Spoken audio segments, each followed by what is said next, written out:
Hello everyone, स्वागत है आपका इस यूट्यूब चैनल आर के एजुकेशन एरेना पे। क्लास 10th के फिजिक्स में हम लोग चैप्टर 2 कर रहे थे। उसमें जो आज हम टॉपिक करेंगे वह होगा हमारा लेंस फार्मूला, यानी कि मैं आपको लेंस फार्मूला डिराइव करना बताऊंगा। लेंस फार्मूला तो आप जानते ही होंगे, 1/f = 1/b - 1/u, यानी कि फोकल लेंथ का जो रेसिप्रोकल होता है वो होता है ऑब्जेक्ट डिस्टेंस के रेसिप्रोकल और इमेज डिस्टेंस के रेसिप्रोकल का माइनस होता है। ठीक है, तो इसी चीज़ को मैं आपको क्या करूँगा, डिराइव करूँगा। और ये फार्मूला आप जान लीजिए कि कोई भी लेंस हो चेंज नहीं होगा, कॉनकेव हो या कॉन्वेक्स हो, फार्मूला सेम रहेगा। और जब हम इसको आज डिराइव करेंगे कॉन्वेक्स में, तो कॉन्वेक्स लेंस पे डिराइव करने के दौरान हम एक इमेज फॉर्मेशन करेंगे।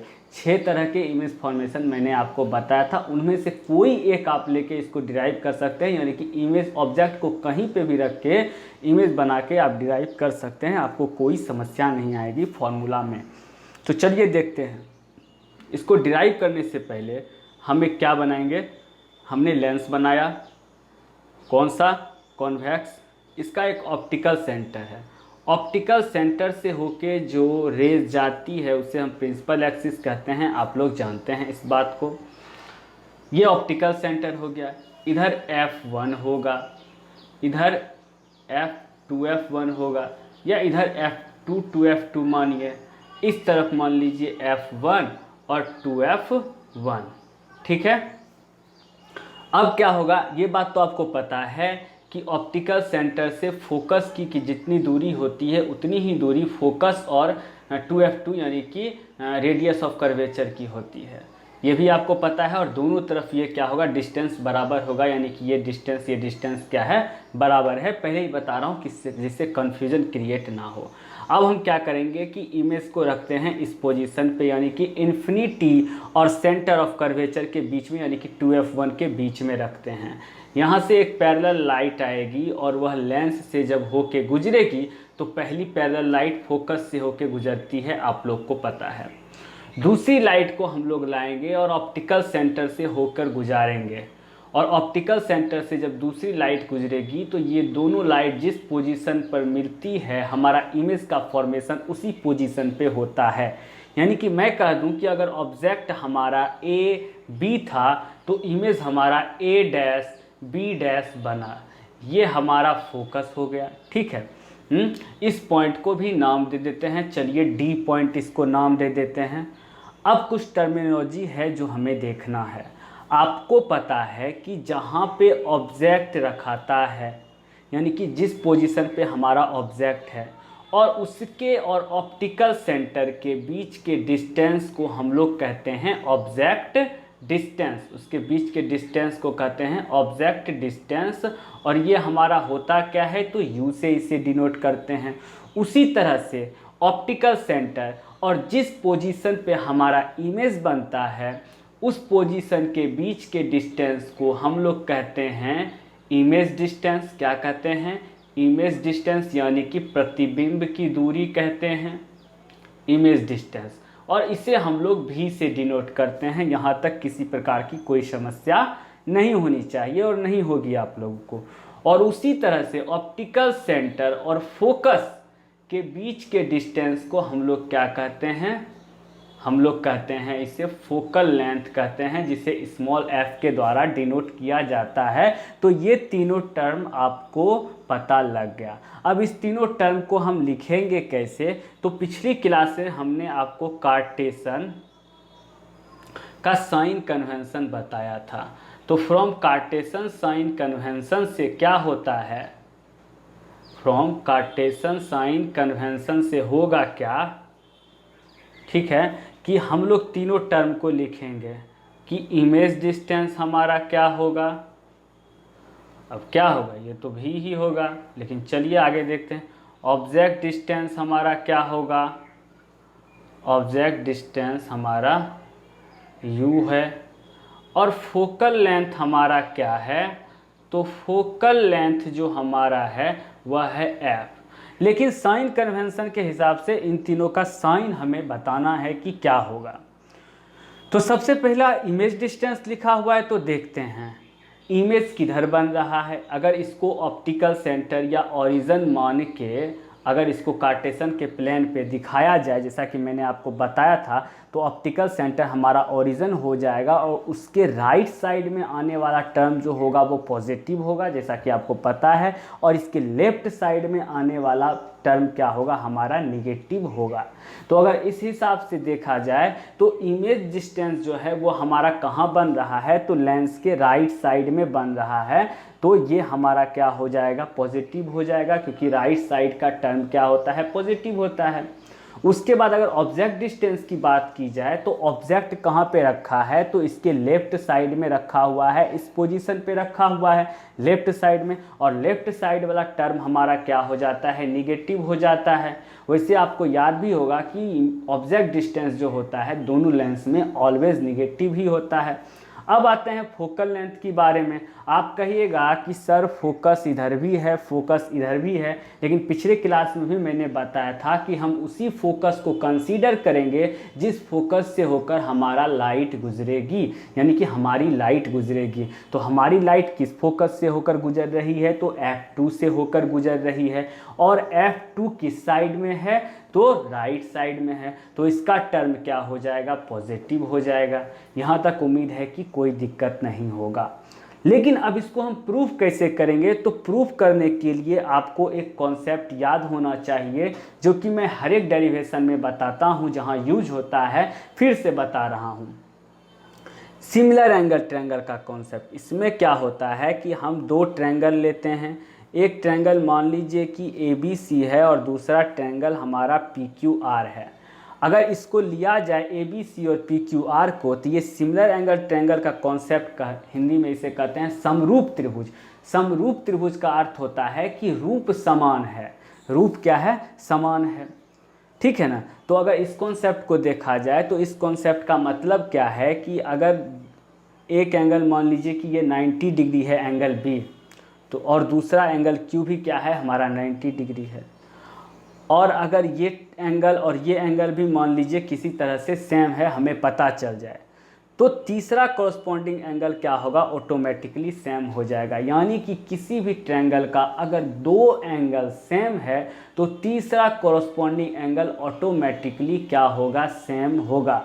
ये 90 है मान लीजिए, ये 90 है, ये 50 रख लीजिए, तो ये ऑटोमेटिकली 40 हो जाएगा। क्यों, क्योंकि 90 इसको मान लेते हैं 90, इसको मानते हैं 50, तो 90 प्लस 50 हमारा क्या हो जाता है, 140। और जब 180 में 140 को माइनस किया जाएगा तो बचेगा 40, तो तीसरा एंगल क्या होगा, हमारा 40 हो जाएगा।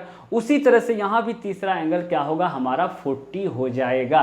तो इसका मतलब हुआ कि दोनों ट्रायंगल के तीनों एंगल सेम हुए। अब एक कॉन्सेप्ट आप और जानिए कि किसी भी ट्रायंगल का जितना एंगल इक्वल होता है उतने ही साइड्स भी इक्वल होते हैं।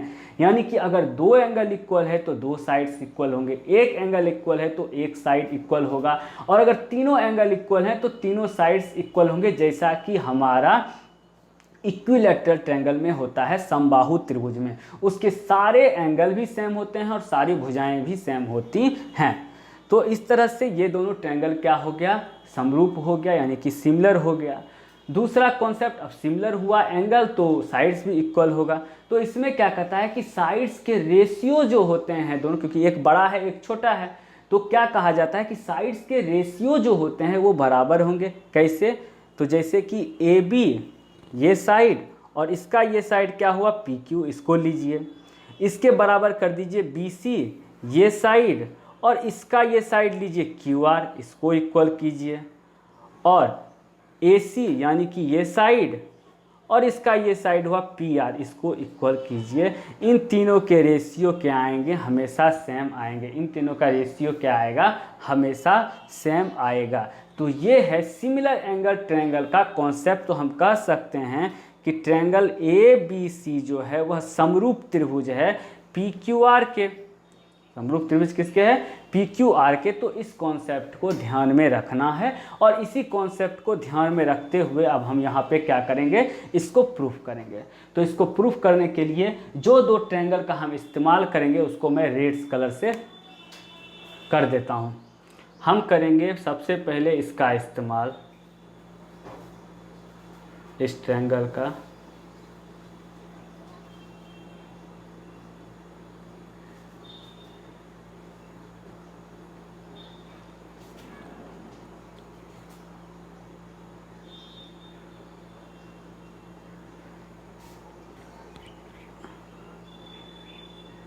इसको हल्का सा मिटा देता हूँ, लगता है पानी लग गया है इसलिए हो नहीं रहा है। अब यहाँ पे हम इस तरह से बना देंगे, इसको रेड पेन से बना दूंगा जिससे आपको समझने में आसानी हो। सेम फिगर है, बस इसको रेड कर देना है। मार्कर का इंक ख़त्म हो गया था, लेकिन रेड से दिखाने पे अच्छे से पता लगेगा, इसलिए मैंने इसमें इंक डाला है अभी। तो इस तरह से देखिए कि यहाँ पे क्या होगा कि ये वाला ट्रायंगल बनेगा इस तरह से, और यहाँ बनेगा ये वाला इस तरह से, इसी तरह से बना था।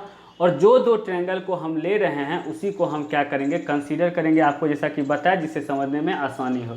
तो इन्हीं दो ट्रायंगल को हम क्या कर रहे हैं, ले रहे हैं, तो इन्हें हम क्या करते हैं, कंसीडर करते हैं। इस दोनों ट्रायंगल को ले रहे हैं, इतना इधर नहीं है ये। तो चलिए अब देखते हैं इसमें। अब आप देख सकते हैं कि कौन सा दो ट्रायंगल है, पहले मैं उसे लिख देता हूँ। जो दो ट्रायंगल हमारा है, जो दो ट्रायंगल है हमारा, मैं उसे लिखूँगा। ट्रायंगल कौन सा हमने लिया, triangle A B C, A B O. और कौन सा ट्रायंगल लिया, ये समरूप है triangle A dash B dash O के, ठीक है। और ये समरूप है कि नहीं है, इसे ही हमें यहाँ पे दिखाना है। तो कैसे दिखाएंगे, तो आप देखिए कि A B O triangle, triangle A B O में एंगल बी कितना है, 90 डिग्री है, एंगल बी कितना, 90 डिग्री है। उसी तरह से ए डैश बी डैश ओ में देखिए एंगल बी डैश भी क्या है हमारा, 90 डिग्री है, एंगल बी डैश भी हमारा क्या है, 90 डिग्री है। यानी कि हम कह सकते हैं कि triangle A B O equal है triangle A dash B dash O के। कैसे, तो राइट एंगल ट्रायंगल से, राइट एंगल ट्रायंगल बन रहा है उसी से ना इक्वल है, तो राइट एंगल ट्रायंगल से। क्योंकि दोनों का जो है एक एंगल क्या है, 90 डिग्री का है, ये भी 90 डिग्री, ये भी 90 डिग्री, तो एक एंगल बराबर हो गया। दूसरी एंगल की बात करें हम लोग, तो इस एंगल को देखिए, इस एंगल को देखिए, यहाँ पे एंगल ये और एंगल ये दोनों एंगल क्या है, वर्टिकली अपोजिट। आपको पता होगा वर्टिकली अपोजिट यानी कि जो आमने सामने के एंगल होते हैं वो क्या होते हैं, बराबर होते हैं। जैसे मैं अगर इस तरह से लाइन खींच दूं तो ये एंगल और ये एंगल क्या होगा, बराबर होगा। ये एंगल और ये एंगल क्या होगा, बराबर होगा। किस तरह से होगा, तो वर्टिकली अपोजिट एंगल से होगा। तो वर्टिकली अपोजिट एंगल से हमारा एंगल ए ओ बी ये बराबर है ट्रायंगल ए डैश ओ और बी डैश के। कैसे, वर्टिकली अपोजिट एंगल से, वर्टिकली अपोजिट एंगल से। यहाँ तक कोई दिक्कत नहीं है, वर्टिकली अपोजिट एंगल से ये दोनों बराबर हो गया। और अभी मैंने आपको कॉन्सेप्ट बताया कि अगर किसी ट्रायंगल का दो एंगल बराबर हो गया तो तीसरा कोरस्पॉन्डिंग एंगल बराबर होगा ही होगा। और किस तरह से होगा आपको पता है, तो हम कह सकते हैं कि एंगल बी ए ओ बराबर हो जाएगा बी ए। अब तो यही एंगल बचा हुआ है, यही एंगल ना बचा है, क्या कहेंगे, बी ए ओ बराबर है एंगल बी डैश ए डैश ओ के, यानी कि बी डैश ए डैश ओ के, यानी कि ये और ये बराबर हो गया। अब तो हम इसे कैसे कह सकते हैं, तो कोरस्पॉन्डिंग एंगल से। कैसे कह सकते हैं, कोरस्पॉन्डिंग एंगल से। सिर्फ कोरस्पॉन्डिंग लिख देता हूँ, आप लोग समझ जाएगा, कोरस्पॉन्डिंग एंगल से बी ओ बराबर। तो क्या हुआ, तीनों एंगल बराबर हो गया। अब तीनों एंगल बराबर हो गया तो तीनों साइड भी बराबर होगा। तो साइड के हिसाब से अब रेशियो निकालते हैं। तीनों एंगल बराबर है तो तीनों साइड बराबर है। तो हम क्या करेंगे कि हमें पता है कि ए बी साइड जो है वो ए डैश बी डैश बराबर साइड ओ बी या बी ओ कह सकते हैं, ये बटे में किसके है, बी डैश ओ के, या ओ बी डैश कह सकते हैं। बी डैश ओ कहिए या ओ बी डैश कहिए, बात तो बराबर है। तो ये साइड ये साइड ये साइड ये साइड हमने ले लिया। और तीसरा साइड हमारा क्या है, ए ओ है, जो कि बटे में आएगा ए डैश ओ के। लेकिन अब क्या है कि ये तो सिमिलर एंगल ट्रायंगल का कॉन्सेप्ट था। अब क्या है कि हमें सिर्फ इस साइड को और इस साइड को ही लेना है, इस साइड को नहीं लेना है, यानी कि AO वाले साइड को नहीं लेना है। तो इसको हम क्या कर देते हैं, रफ कर देते हैं और इसी दोनों को पास में रखते हैं। अब देखिए समझिए, यहाँ से इस दोनों को जब हम पास में रखेंगे तो इसको समझिए ये किसके बराबर हो जाएगा। अब आप देखिए कि AB by A dash B dash ये बराबर है BO by B dash O के, यानी कि हम कह सकते हैं कि AB हमारा क्या है, AB हमारा क्या है, AB by A dash B dash है और ये BO by B dash O है। अब BO हमारा क्या है, BO तो हमारा है क्या, देखिए ये BO हमारा है U, ये क्या है, BO हमारा क्या है, U है, ऑब्जेक्ट डिस्टेंस। तो हम इसके जगह पे U लिख सकते हैं क्या, इसके जगह पे हम क्या लिख सकते हैं, U लिख सकते हैं। तो हमने U लिख दिया, BO के जगह पर हमने U लिख दिया जो कि हमारा ऑब्जेक्ट डिस्टेंस है। और कार्टेशियन साइन से U का साइन क्या है, माइनस, तो हमने माइनस लगा दिया। अब आते हैं बट्टे में। अब B डैश O क्या है, B डैश O हमारा है इमेज डिस्टेंस। ध्यान दीजिएगा, यही पॉइंट्स आपको ध्यान में रखना है, खुद से आप कर लीजिएगा। B डैश O हमारा क्या है, इमेज डिस्टेंस, और इमेज डिस्टेंस हमारा क्या है, V, हमने V ले लिया। ठीक है, तो ये क्या हो गया, माइनस U बाय V आ गया। तो इसको हम मान लेते हैं इक्वेशन 1, यानी कि ये इक्वेशन 1 हमारा कहाँ से निकला, ये इक्वेशन 1 हमारा निकला ट्रायंगल ABO से और A dash B dash O से, जो कि उम्मीद है कि आपको समझ में आया होगा। आप इसको एक बार देखिए, हम फिर नेक्स्ट ट्रायंगल की ओर चलते हैं। तो उम्मीद है कि इक्वेशन 1 तक आपको समझ में आ गया होगा। अब चलते हैं इक्वेशन 2 की ओर, जिसमें हम फिर से दो ट्रायंगल को लेंगे और उसे भी उसी तरह से सिमिलर करेंगे जैसे इसे किया गया है। तो वो दो ट्रायंगल अब कौन सा लेंगे, तो इधर ध्यान दीजिएगा। वो दो ट्रायंगल लेंगे हम, एक लेंगे ये OD और ये F2 लेंगे। छोड़िए रेड पेन को, इसी से कर देते हैं, रेड पेन मेरा ख़राब हो गया है। OD और F2 लेते हैं, आप लोग ध्यान में दीजिएगा जिससे आप लोग को पता चले। OD F2 और दूसरा लेंगे A डैश B डैश और F2। ये दो ट्रायंगल को ले रहे हैं। ध्यान दीजिए किस दो ट्रायंगल को ले रहे हैं, इस ट्रायंगल को ले रहे हैं और इस छोटे से ट्रायंगल को ले रहे हैं। अब इस दोनों ट्रायंगल को हम क्या करेंगे, सिमिलर करेंगे। तो अब क्या करेंगे कि यहाँ से मैं करता हूँ कि triangle ODF2 similar angle triangle है किसके, A डैश B डैश और F2 के। अब इन दोनों ट्रायंगल को हम लेंगे और बराबर करेंगे। तो इसमें हम क्या लिख सकते हैं कि एंगल O जो है वो क्या है, 90 है, और एंगल B भी हमारा क्या है, 90 है कि नहीं है। एंगल O हमारा 90 डिग्री है और एंगल B डैश हमारा क्या है, 90 डिग्री है। तो हम क्या लिख सकते हैं कि angle DOF2 is equal to angle B dash A dash या B dash F2 A dash B dash F2।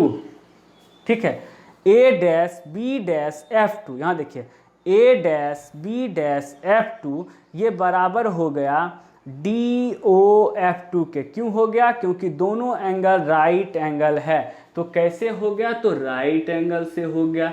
किससे हो गया, राइट एंगल ट्रायंगल से ये चीज़ हो गई। अब दूसरा बात करते हैं, फिर आते हैं, ये देखिए वर्टिकली अपोजिट एंगल, यानी कि ये दो एंगल, ये दोनों एंगल वर्टिकली अपोजिट एंगल है। आमने सामने का कोण, हिंदी में सम्मुख कोण कहते हैं, शीर्षाभिमुख कोण कहते हैं, जो कि क्या होते हैं, बराबर होते हैं। तो इसका नाम लिख दीजिए, कुछ नहीं करना है, एंगल DF2O ये बराबर है angle B dash F2 A dash के। किससे, तो वर्टिकली अपोजिट एंगल से, वर्टिकली अपोजिट एंगल से, वर्टिकली अपोजिट एंगल से हो गया। अब जब दो एंगल इक्वल हैं तो तीसरा एंगल ऑटोमेटिकली क्या होगा, इक्वल होगा। तीसरा एंगल क्या होगा, ऑटोमेटिकली हमारा इक्वल होगा, यहीं तक आएगा। ठीक है, यानी कि हम ये भी कह सकते हैं कि डी, थोड़ा नीचे, डी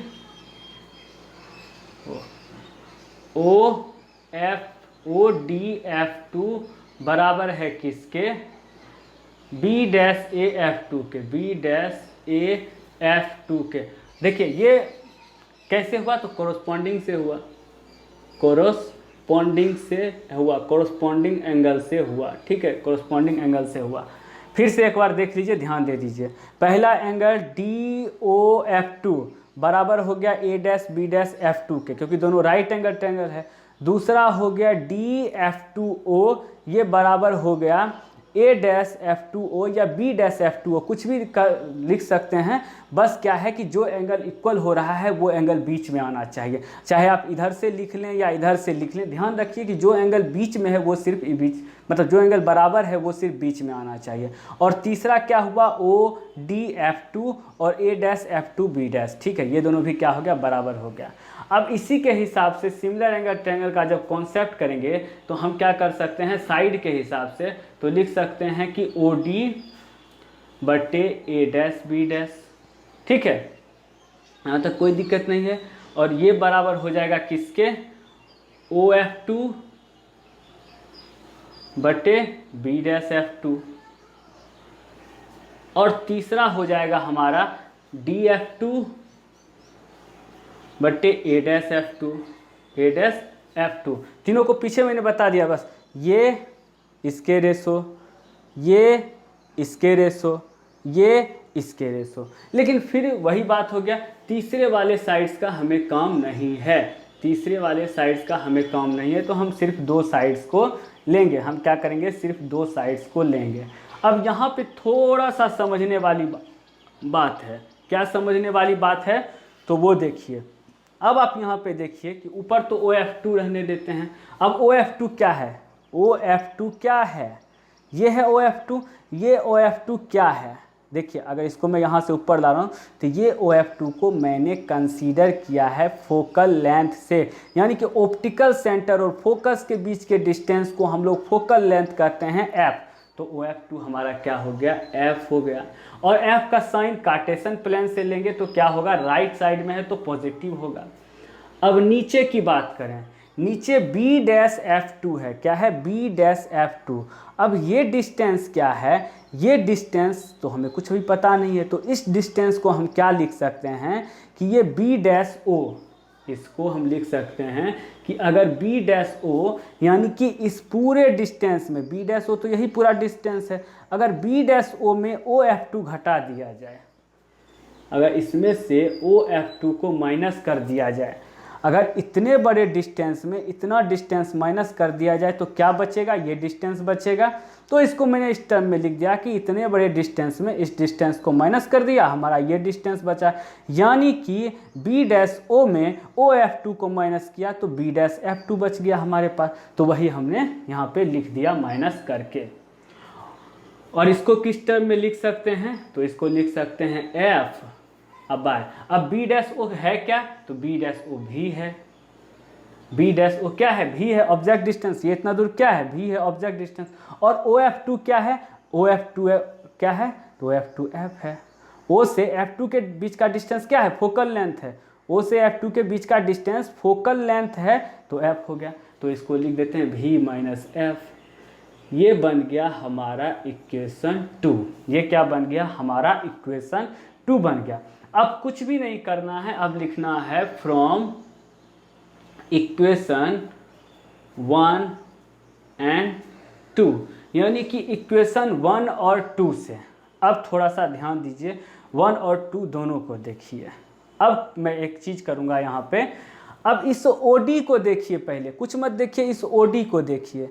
ये OD क्या है, ये है, तो ये OD OB के AB के बराबर होगा, ये OD AB के बराबर होगा। और क्यों होगा, क्योंकि ये लाइट जो है वो कैसे जा रही है, पैरेलल जा रही है। देखिए बी पॉइंट भी प्रिंसिपल एक्सिस पे है, ओ पॉइंट भी प्रिंसिपल एक्सिस पे है, और ये लाइट पैरेलल जा रही है। पैरेलल लाइट जाने का मतलब होता है कि दो रेज के बीच में, पैरेलल लाइन का मतलब क्या होता है कि दो रे के बीच में डिफरेंस हर एक जगह समान होगा, यानी कि ये भी ए बी जितना है यहाँ भी उतना ही होगा, यहाँ भी उतना ही होगा, यहाँ भी उतना ही होगा, तो यहाँ भी उतना ही होगा। तो इस ओ डी को हम लिख सकते हैं एज ए बी, बगल में लिख देता हूँ, ए बी के रूप में भी लिख सकते हैं। क्या लिख सकते हैं? ए बी के रूप में भी लिख सकते हैं। अब अगर हम माने कि ये ए बी बटे A D, A B A dash B dash यहाँ भी है, और ये ए बी बटे A dash B dash equation 1 में भी है, तो ये बराबर ये हुआ, ये बराबर ये हुआ, यानी कि इन तीनों में से किसी भी एक को हम लिख सकते हैं इस जगह पे, क्योंकि तीनों क्या है, एक बराबर है। उसी तरह से ये तीनों भी क्या है, एक बराबर है। ए बी बटे A dash B dash, O F two बटे बी डैश एफ टू, या ये टर्म जो हमने लिखा ये भी बराबर है। तो दोनों इक्वेशन हमारा क्या हो जाएगा, बराबर हो जाएगा। तो इसका मतलब हुआ कि माइनस यू बाय भी, यहाँ से ये बराबर हो जाएगा एफ बाय भी माइनस एफ से। ये दोनों इक्वेशन क्या हुआ, हमारा बराबर हो गया। अब कुछ भी नहीं करेंगे, इसको क्रॉस मल्टीप्लिकेशन करेंगे। क्रॉस मल्टीप्लिकेशन करेंगे तो माइनस यू का मल्टीप्लिकेशन होगा किसके साथ, भी माइनस एफ के साथ, और ये भी एफ के साथ मल्टीप्लाई होके भी एफ हो गया। ठीक है, अब इसको क्या लिखेंगे, माइनस यू भी और minus minus plus U F, और बराबर में हो गया भी एफ। ये हमारे पास आ गया। अब क्या करेंगे, अब एक term both side divided by U भी एफ। अब दोनों तरफ हम क्या करेंगे, यू भी एफ से क्या करेंगे, डिवाइड करेंगे। तो माइनस यू भी बटे यू भी एफ, ये बराबर plus U F by U भी एफ, ये बराबर भी एफ बाय यू भी एफ। ये हो गया। तीनों साइड हमने क्या किया, यू भी एफ से डिवाइड कर दिया। अब यहाँ से यू यू कैंसिल, भी कैंसिल, यहाँ से भी you you cancel, F F cancel, यहाँ से भी एफ और भी एफ कैंसिल। बचा क्या, यहाँ बचा minus 1 by F plus 1 by भी बराबर, ये क्या हो गया, 1 बाय यू। ये क्या हो गया, 1 बाय यू हो गया। ये हमारा बच गया। अब क्या करेंगे हम, इसको अगर उस तरफ ले जाएंगे इसको क्या करेंगे हम लोग, उस तरफ ले जाएंगे तो हमारा फॉर्मूला निकल के आ जाएगा। जब आप इसको सॉल्व कीजिएगा तो आपका फॉर्मूला निकल के आएगा 1 बाय एफ बराबर 1 बाय भी माइनस 1 बाय यू। आपको कहीं से कोई परेशानी नहीं होगी, और आपका ये लेंस फॉर्मूला यहाँ पे क्या हो गया, प्रूफ हो गया। मैं आपको समझा रहा था बहुत ही बारीकी से, बीच बीच में थोड़ा सा जो है ऊपर नीचे करने में हो गया है, कुछ गलत नहीं हुआ है। बस कभी ये ट्रायंगल को समझने में अगर दिक्कत होगा तो वीडियो को एक बार दोबारा देखिएगा। सिमिलर एंगल ट्रायंगल का कॉन्सेप्ट है, सारा आपको क्लियर हो जाएगा और आसानी से फॉर्मूला क्या हो गया, डिराइव हो गया। अब नेक्स्ट वीडियो में हम फिर से नेक्स्ट टॉपिक के साथ आएंगे। उम्मीद है कि आपको वीडियो अच्छा लगा होगा। So thank you very much.